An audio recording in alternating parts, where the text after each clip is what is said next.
Hi, welcome to Superhero Rundown. I'm Crimson, and today we're going to be talking about hot takes, specifically about superheroes, because I'm so tired of the discourse. Ready? We're going to jump in feet first, but let's lay some ground rules. I'm only going to be talking about 6 of the hot takes I keep running across. Sure, there are others, but those are not as loud as the ones we'll be talking about today.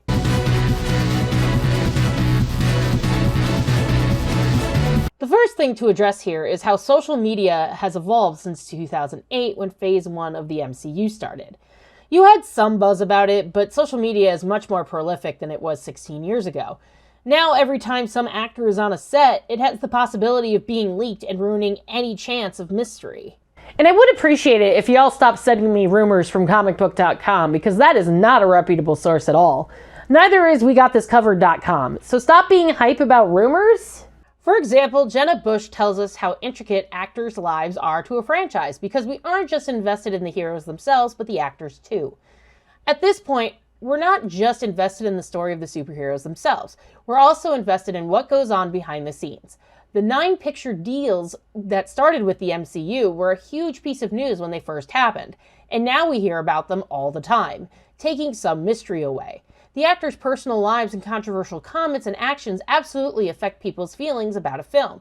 Consider how embattled The Flash has been with star Ezra Miller's issues. I'm not going to go into the Ezra Miller debacle. If you want to Google it, go for it, but I'm not here to talk about that.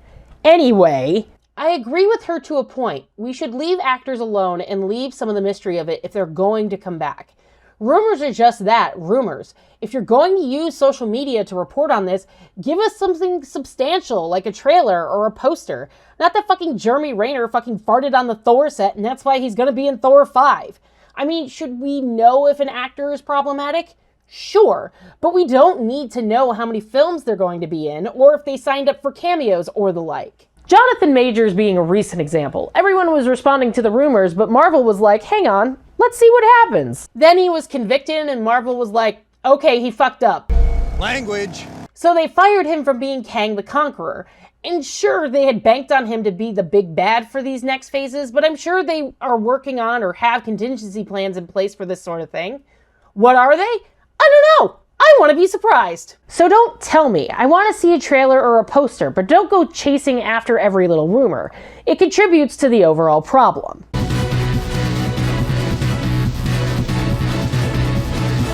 Okay, so I hear with this one all the time. Superheroes need to take a break. I don't think that's true, and I'll tell you why.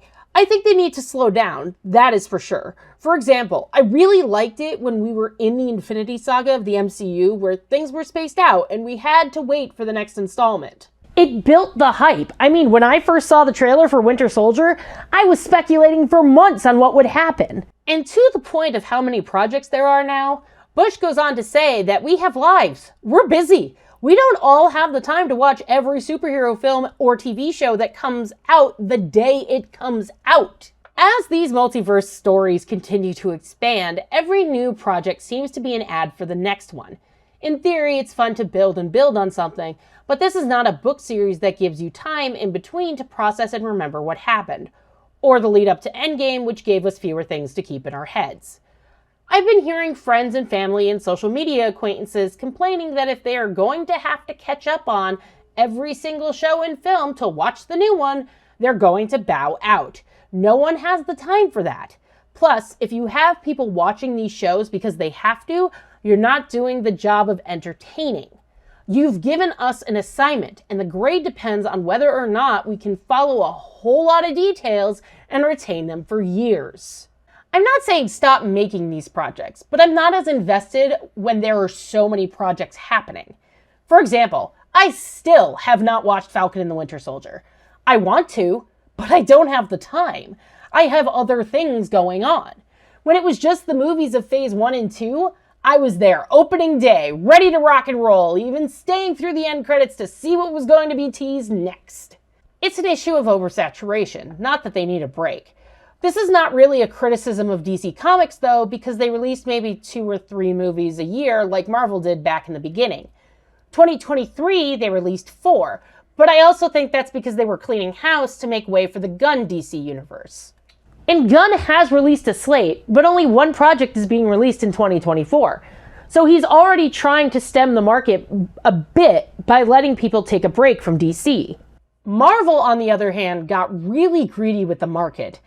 Not with the movies as much, but the TV shows. On the heels of the Infinity Saga, Marvel released 5 series in 2021. That's a lot. There's still a lot to catch up on, for me at least. They have slowed down, only having 4 projects slated for 2024. Jeez, and that's on top of Deadpool and Wolverine? Hi, Crimson from the editing room here. During production, Bob Iger decided to run his mouth. So, on May 7th, 2024, he said that the MCU is now going to only be 3 movies and 2 shows a year, which in my opinion is way too much, but let's see if he actually sticks to that. So how about projects not Marvel or DC? There's 10 movies slated for this year, which are based on original intellectual property like Argylle, which is already out, and some based on properties that already exist, such as Borderlands. And there's 3 sequels among them in terms of films. However, original films are not the problem here, considering they are not all part of one universe as Marvel and DC are. We shouldn't have an oversaturation of Marvel or DC movies at all. Let them breathe. You know when we got a movie and then had to wait like 6 months to find out what happened next? I miss that. But now, every time I hear of a new project from Marvel, unless I have a vested interest in the characters on screen, or it's something that seems fun, I'm not going to watch it. At least until I get to it for the show.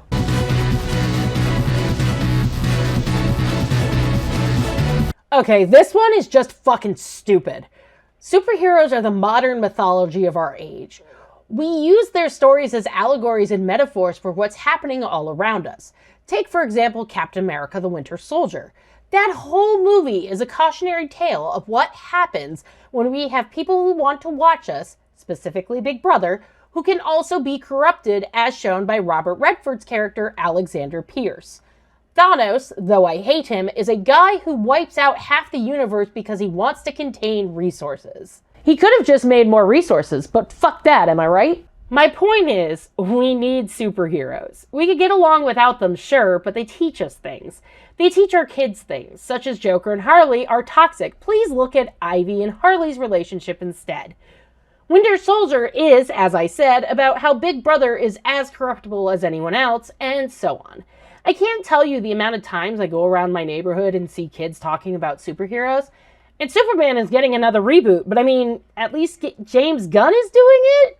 Cameron Lowe expands on this by explaining how we used to view the world. No matter where you look geographically or when you look historically, it seems that people have always been obsessed with heroes and gods. Choose any ancient body of folklore: Beowulf, the Mahabharata, the story of Gilgamesh, the legends of the Monkey King, the Icelandic sagas, the Greek epics, the Bible, Shintoism, and you find intrepid heroes struggling with the aid of, or despite, gods.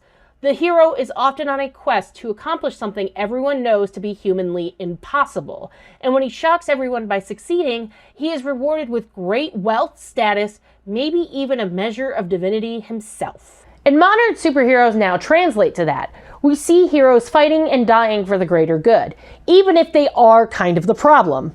You know, Tony Stark. Lowe goes on to say how superheroes are similar to the gods of old. In modern times, comic books and graphic novels have been an obvious lens through which these traditions of heroism and transcendence have been focused.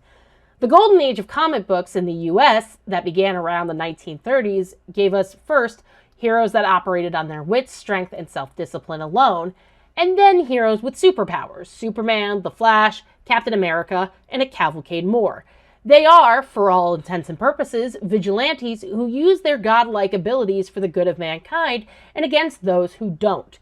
Similarly, in post-war Japan, the manga comic book tradition flourished and globalized very successfully, while dovetailing nicely with the philosophy of American comics.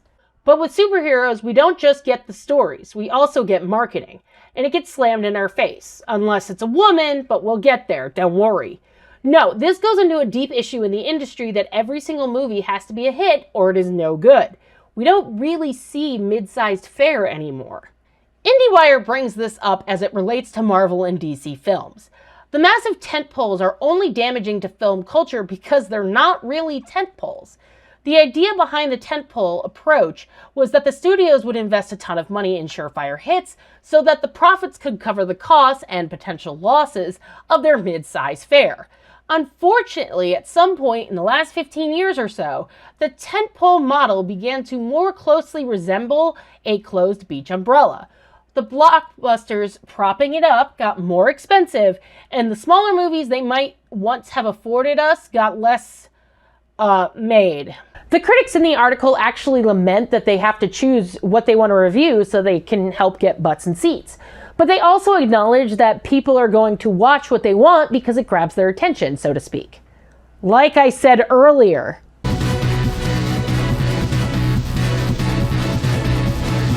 Are you kidding me right now? I mean, they're great for capitalism, I guess, but bad for democracy? How in the hell do you even get to a conclusion like that? I read Keith A. Spencer's article in Salon about how they're bad for democracy, and I was just like, you're grasping at straws here. But for the sake of argument, let's take a look. Superhero films are far more than mere moving pictures. They are billion-dollar spectacles and marketing bonanzas, with endless spin-offs, product tie-ins, video games, and toy lines. Many impressionable children come to identify with the archetype of the ultra-unique mercenary hero, unilaterally deciding what is right and wrong. Just as worryingly, some children and adults are only exposed to global politics through the plot lines of these action films. That's actually a good point. Let's take one of these films and break it down real quick. Iron Man. Most of us have seen that one. So in Iron Man, he gets kidnapped by terrorists and forced to build something, but gets rescued after he builds an Iron Man suit.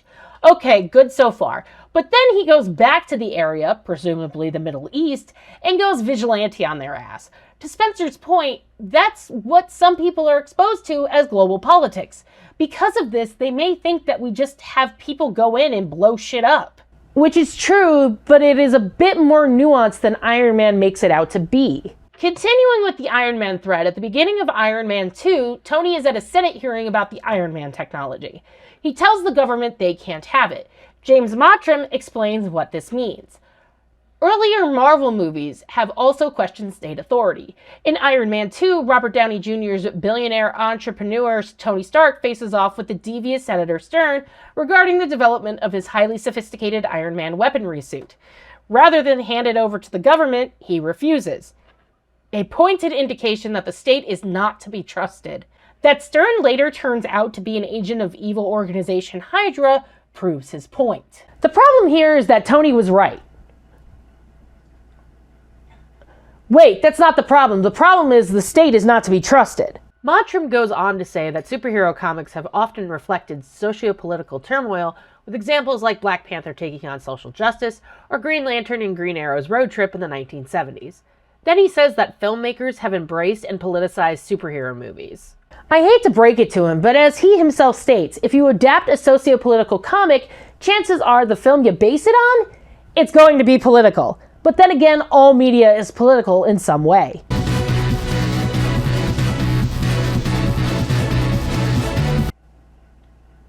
Maybe you weren't that funny to begin with.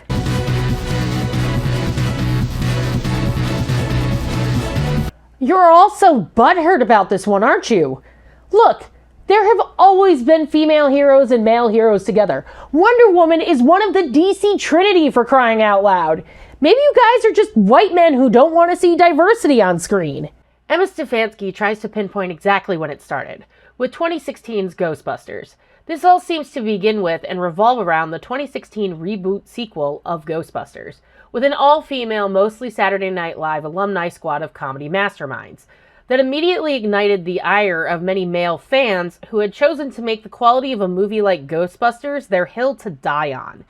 "Childhood's ruined," they yapped from the rooftops as they campaigned to collectively downvote every clip posted on YouTube and sabotage the film's Rotten Tomatoes score. Months before the movie itself was actually released, the opposition rose up in favor of female-led blockbusters, claiming that anyone decrying the quality of this movie simply because of the gender of its cast was anti-feminist. Which it is. I would argue that that is probably when it happened. I can't exactly say that women heroes are being crammed down our throats, though. For every one woman hero, I count at least 4 other male heroes. And as for people of color, I mean, Black Panther did make like $1 billion at the box office, but the landscape is changing. Also, just because a single black superhero movie made that much money doesn't mean that there's an oversaturation of BIPOC superhero movies on the market. Grow the fuck up. I mean, the human malware was definitely making it so we couldn't go to the movies for a while. I still don't really go out to the movies as often as I used to. Stefanski also explains that these female-led movies are shit on a lot. But the fact remains that, because of decades of male-led stories being the norm, these female-fronted films are the first in their class, and are going to be scrutinized to an unrealistic degree. And when they fail to deliver, fans and haters are forced into unfair conclusions about just how popular a female-led film could ever be. They have the misfortune to shoulder the full weight of our expectations, and they should. I'm not saying that women-led movies shouldn't be held to the same standard as male-led movies when it comes to superheroes, but maybe we shouldn't just be like women equals bad, so how could it possibly be good? Stop being a hater! That's it! That's the tweet! But that's the thing, right? We are entitled to our opinions and our hot takes, even if we are seen as wrong sometimes. I think Laura D'Olimpio and Michael P. Levine put it best, that we live in an age of heroes and that we are told we need them. So what's a hero? What is a hero? Does the appeal of the hero reside with an individual's infantile and narcissistic fantasies of omnipotence, a desire to become godlike or identify oneself with or even as a god? Does it reside in some regressive defense strategies, such as an attempt to return to seemingly less difficult and problematic times, or at least times that were difficult in other ways? Is our inability to live without heroes in seeking to be a hero, or in seeking out others who are heroes, indicative of some societal and personal malaise, a need for love and power, or a love of oneself, perhaps? Hot takes can be good, but nuance is better.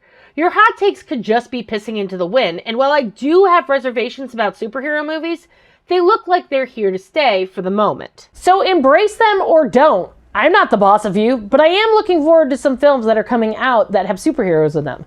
Because I don't need hot takes to tell me to like something. I want to make my own opinions.